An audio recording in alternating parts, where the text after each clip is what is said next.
আস্তে আস্তে মুখে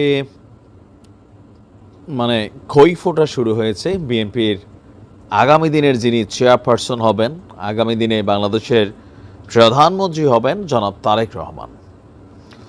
তো খুব বেশি গরম ভাবসায় তিনি কথা বলতে আমি ওরকম দেখি নাই।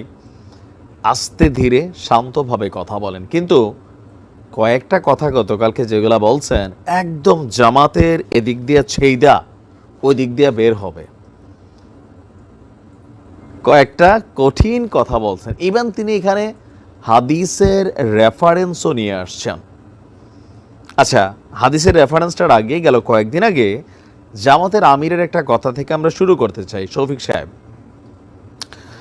তিনি বলছিলেন যে আপনার বাংলাদেশে সেনাবাহিনী এবং জামাত ইসলাম এই দুইটা দলই দেশপ্রেমিক আছে। এই কথাটার বিপরীত অর্থ কি? আর কোনো দল এই দেশের দেশপ্রেমিক না। এটা নিয়ে দুই দলের মধ্যে বাদানুবাদ হয়েছে, কথাবার্তাও হয়েছে। এরপরে মাঝখানে অন্যান্য ইস্যুতে যখন একদল আরেক দলকে দোষছে, বিএনপি তখন একটা প্রশ্ন করছিল যে আচ্ছা ৭১-এ তোমাদের ভূমিকা কি ছিল? এখন ৭১-এ জামাতের ভূমিকা বিতর্কিত ছিল, এটা অস্বীকার করার তো আর কোনো সুযোগ নেই, তাই না? তো জামাত এটা নিয়ে নমনীয়তা এখনও পোষণ করে নাই, তারা বরঞ্চ পাল্টা চ্যালেঞ্জ ছুড়ে দিয়েছে। ঠিক তখনই জনাব তারেক রহমান তার জায়গা থেকে শান্তভাবে একটা হাদিস বলছেন যে পবিত্র হাদিসে আছে কি, দেশপ্রেম ইমানের অঙ্গ। দেশপ্রেম কিসের অঙ্গ? ইমানের অঙ্গ। তো জামাত কি আসলে দেশপ্রেমিক? তিনি তার বক্তব্যের একাংশে বলছেন ১৯৭১ সালে একদল মানুষকে যুদ্ধের মধ্যে ঠেলে দিয়ে ভারতে চলে গেছে, তিনি এখানে আওয়ামী লীগের কথা বুঝাইছেন। আরেক দল মহান স্বাধীনতা যুদ্ধের বিরোধিতা করছে, বাংলাদেশের স্বাধীনতার বিরোধিতা করছে, কিন্তু দেশের সব সংকটে মানুষের পাশে ছিল বিএনপি। তাই মানুষ এখনো বিএনপির উপর আস্থা রেখেছে। জনগণ বিশ্বাস করে যে আগামীতে ভালো কিছু করতে হলে বিএনপির নেতৃত্বেই হবে। গতকালকে তিনি তার একটা বক্তব্য দিয়েছেন একটা অনলাইন প্ল্যাটফর্মে।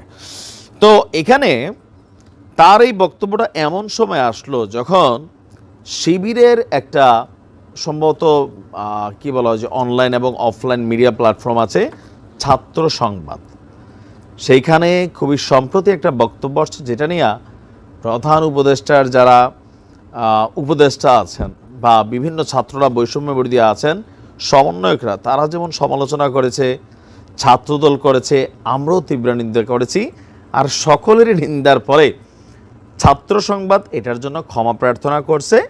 অনলাইন এবং অফলাইন থেকে তারা এই নিউজটা সরিয়ে নিয়েছে।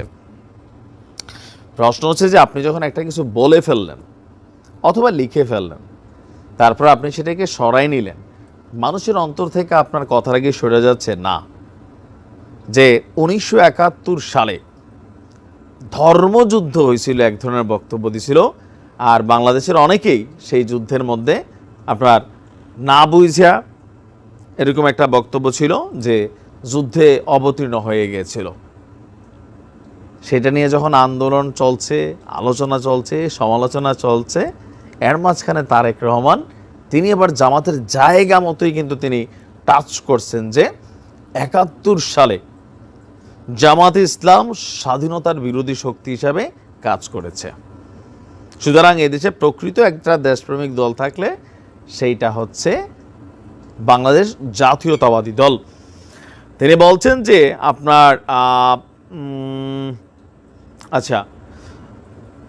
বিএনপির বিরুদ্ধে বিভিন্ন মহল বিভ্রান্তি ছড়াচ্ছে।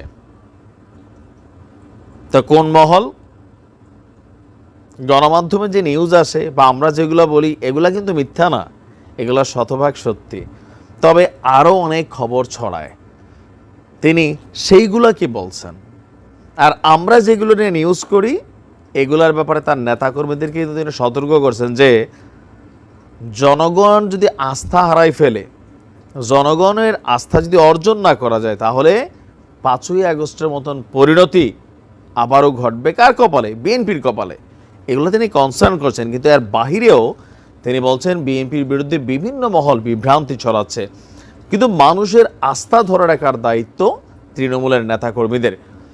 তো ৩১ দফার বাস্তবায়ন করবেন আর সংস্কারও তিনি করবেন বিএনপি ক্ষমতায় গেলে, এমনকি নির্বাচনটা খুব দ্রুত দেওয়ার জন্য সরকারকে আহ্বান জানিয়েছেন। এই প্রথমবারের মতন সম্ভবত জনাব তারেক রহমান দীর্ঘদিনের মিত্র জামাতের বিরুদ্ধে হাদিস থেকে টেকনিক্যালি তিনি আপনার জামাত ৭১-এ যে বাংলাদেশের স্বাধীনতার বিরোধিতা করেছে সেটাকে আলোচনায় তুলে এনেছেন এবং হাদিস অনুযায়ী দেশপ্রেমিক ইস্যুটার একটা জবাব তিনি দিয়েছেন।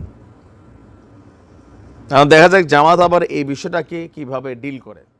ভালো থাকুন।